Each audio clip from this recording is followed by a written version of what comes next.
Hi, hello and வணக்கம். Welcome to Sanskrit. வாங்க இன்றைக்கான வீடியோக்குள்ளே போகலாம். இன்றைக்கான ஃபர்ஸ்ட் வேர்ட் அவுட்ரீச். இது ஒரு நவுன் அல்லது வேர்பாக வரும். V3 ஃபார்மில் நான் ஃபைனைட் வேர்பாக வரும்போது அட்ஜெக்டிவாக வரும். இப்போ எக்ஸாம்பிள் பார்க்கலாம். அதோட தமிழ் அர்த்தம் விரிவுபடுத்துதல் அல்லது தொடர்பு கொள்தல். இப்போ எக்ஸாம்பிள் பார்க்கலாம். The company's outreach program aimed to connect with local communities. இந்த இடத்துல அவுட்ரீச் கிடையாது, அவுட்ரீச்டு V3 ஃபார்மில் இருக்கணும். பிகாஸ் இந்த சென்டென்ஸில் இந்த இது வந்து அட்ஜெக்டிவாக வந்திருக்கு. ஓகே, தமிழ் அர்த்தம் பார்க்கலாம். நிறுவனத்தின் தொடர்பு திட்டம் உள்ளூர் சமூகங்களுடன் இணைவதை நோக்கமாக கொண்டது. அப்போது அவுட்ரீச் அப்படின்னா விரிவுபடுத்துதல் அல்லது தொடர்பு கொள்தல். ஓகே, இப்போ ஒரு இன்ஃபர்மேஷன் வந்து ஒரு கிராமத்தில் போய் சேர முடியாத இடத்துக்கும் சென்றடையணும் அப்படின்ற நோக்கத்தில் பேசும்போது அவுட்ரீச் அப்படின்ற வேர்டை யூஸ் பண்ணுவோம். Second word alienation. இது ஒரு நவுன். இதோட மீனிங் பார்த்தீங்கன்னா தனிமைப்படுத்துதல். இப்போ எக்ஸாம்பிள் பார்க்கலாம். His constant criticism led to the alienation of his colleagues. அவரது தொடர்ச்சியான விமர்சனம் அவரது சக ஊழியர்களை அந்நியப்படுத்த வழிவகுத்தது. அப்போ ஏலியனேஷன் அப்படின்னா தனிமைப்படுத்துதல் அப்படின்னு அர்த்தம். Next word subjugate. இது ஒரு வேர்ப். இதோட மீனிங் பார்த்தீங்கன்னா அடிப்பணிய வைக்கிறது, அடிப்பணி அப்படின்னு அர்த்தம். இப்போ எக்ஸாம்பிள் பார்க்கலாம். த empire sought to subjugate neighboring nations through military conquest. இராணுவ வெற்றி மூலம் அண்டை நாடுகளை அடிப்பணிய வைக்க பேரரசு முயன்றது. அப்போ சப்ஜுகேட் அப்படின்னா அடிப்பணிய வைக்கிறது. ஓகேங்களா? Next word oppression. இது ஒரு நவுன். இதோட மீனிங் பார்த்தீங்கன்னா அடக்குமுறை. இப்போ எக்ஸாம்பிள் பார்க்கலாம். The fight for civil rights aimed to end the oppression faced by marginalised communities. Civil உரிமைகளுக்கான போராட்டம் சமூகங்கள் எதிர்கொள்ளும் அடக்குமுறையை முடிவுக்கு கொண்டு வருவதை நோக்கமாக கொண்டது. அப்போ அப்ரஷன் அப்படின்னா அடக்குமுறை அப்படின்னு அர்த்தம். Next word awful. இது ஒரு அட்ஜெக்டிவ். இதோட மீனிங் பார்த்தீங்கன்னா பரிதாபமான, அதாவது கொஞ்சம் பார்க்குறதுக்கே ரொம்ப சேடாக இருக்கிறது தான் ஓஃபுல் அப்படின்னு சொல்கிறோம். இப்போ எக்ஸாம்பிள் பார்க்கலாம். The villagers faced a awful situation after the flood destroyed their Holmes.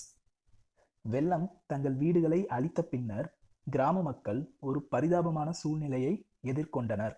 அப்போது ஓஃபுல் அப்படின்னா பரிதாபமான அப்படின்னு அர்த்தம். Next word perpetual. இது ஒரு அட்ஜெக்டிவ். இதோட மீனிங் பார்த்தீங்கன்னா நிரந்தரம், அதாவது பெர்மனண்ட்டாக, அதாவது கண்டினியூஸாக ஒரு விஷயம் உடனே ஸ்டாப் ஆகாமல் ரொம்ப நேரம் நீடிச்சிட்டு இருக்கும் இல்லையா, அதை வந்து பெர்பச்சுவல் அப்படின்னு சொல்கிறோம். இப்போ எக்ஸாம்பிள் பார்க்கலாம். The perpetual motion machine was considered and impossible invention. நிரந்தர இயக்க இயந்திரம் சாத்தியமற்ற கண்டுபிடிப்பாக கருதப்பட்டது. அதாவது ஒரு மெஷின் வந்து ரிப்பேரே ஆகாத மெஷினை கண்டுபிடிக்கிறதுன்றது சாத்தியமே கிடையாது. கரெக்டாக?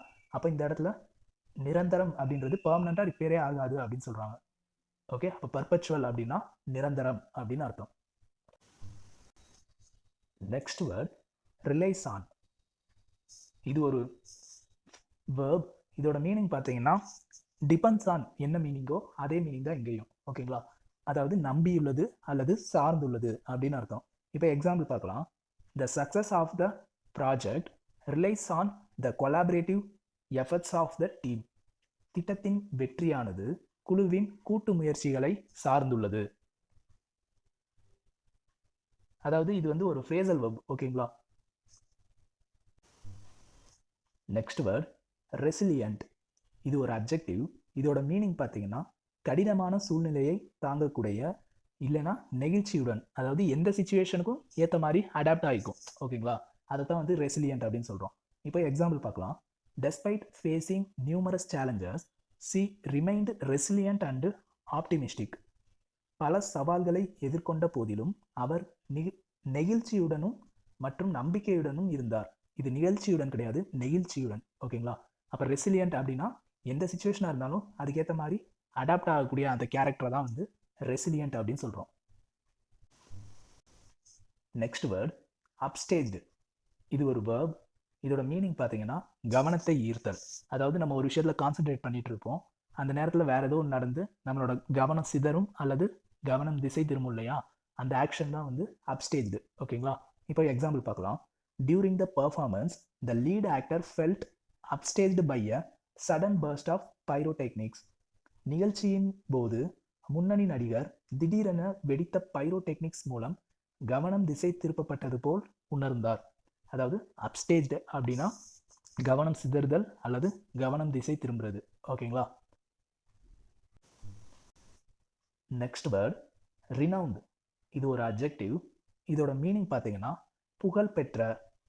எக்ஸாம்பிள் பார்க்கலாம். The scientist was renowned for her groundbreaking research in the field of medicine. மருத்துவத்துறையில் தனது அற்புதமான ஆராய்ச்சிகளுக்காக விஞ்ஞானி புகழ் பெற்றார். அப்போ ரினவுண்ட் அப்படின்றது வந்து புகழ் பெற்ற அப்படின்ற மாதிரி அர்த்தத்தில் வரும். இன்னைக்கான செஷன் ஓவர். தேங்க்ஸ் ஃபார் வாட்சிங். Hit subscribe. Stay updated with Sanskrit Insights.